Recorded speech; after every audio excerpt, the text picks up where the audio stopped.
je remercie Allah. Voilà. Quelles sont vos premières impressions? Vous venez de vous inscrire sur les listes. Non, je suis particulièrement impressionné par le rush qu'il y a de mes compatriotes, de nos compatriotes qui viennent pour s'inscrire. Je pense que je n'ai pas vu ça pendant les 12 ans où j'étais président. Il y a un engouement populaire, on a l'impression que les gens se réveillent pour se rendre compte qu'il faut qu'ils votent. Et ça, c'est très bien. C'est une prise de conscience. Et parmi ceux que je vois là, il y a beaucoup de jeunes.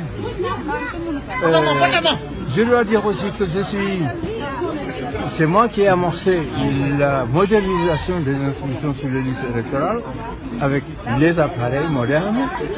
Je pense que c'est une très bonne chose parce que j'ai laissé un très bon système, mais la prise des empreintes digitales a été améliorée.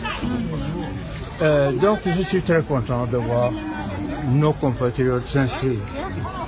Malheureusement, les Sénégalais ne s'inscrivent pas dans les consulats. Je suis à peu près sûr qu'il y a plus de 100 000, peut-être 150 ou 200 000 Sénégalais en France.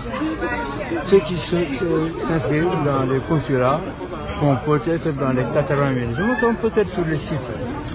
Il faut que nos compatriotes s'inscrivent dans les consulats. D'abord, c'est une garantie de sécurité pour soi-même. Et ensuite, qu'ils s'inscrivent sur les listes électorales. C'est un devoir d'aller voter. Comment, à l'époque, quand j'étais dans le gouvernement de Diouf, Jean Collin avait proposé qu'on rende le vote obligatoire. Faute de quoi,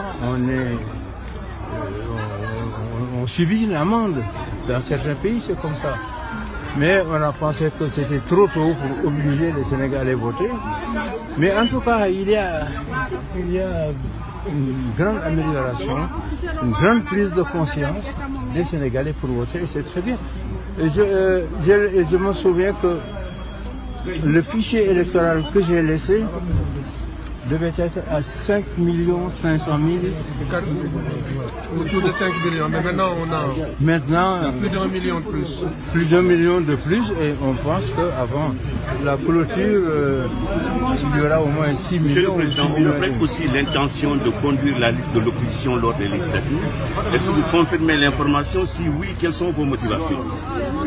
Alors, écoutez.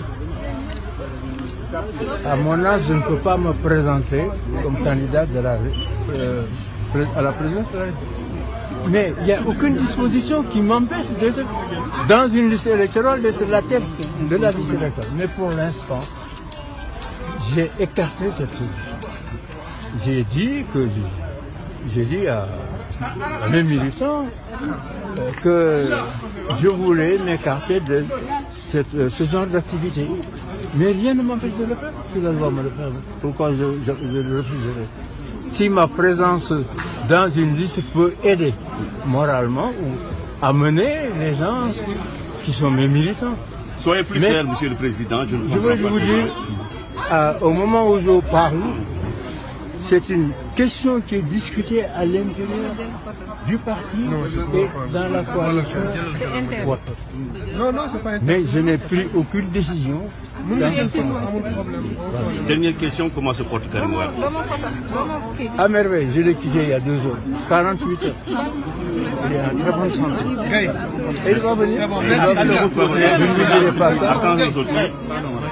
Je ne vous peux pas vous dire la vérité. Merci. Mais moi, je vais rentrer avant l'ouverture de la campagne électorale. Inch'Allah, je serai à Dakar pour soutenir les militants. Je suis encore secrétaire général du parti. Voilà. Merci. Merci beaucoup. Et Karim, il vient voir lors du législatif? Si, il viendra voter. D'accord. Il viendra voter.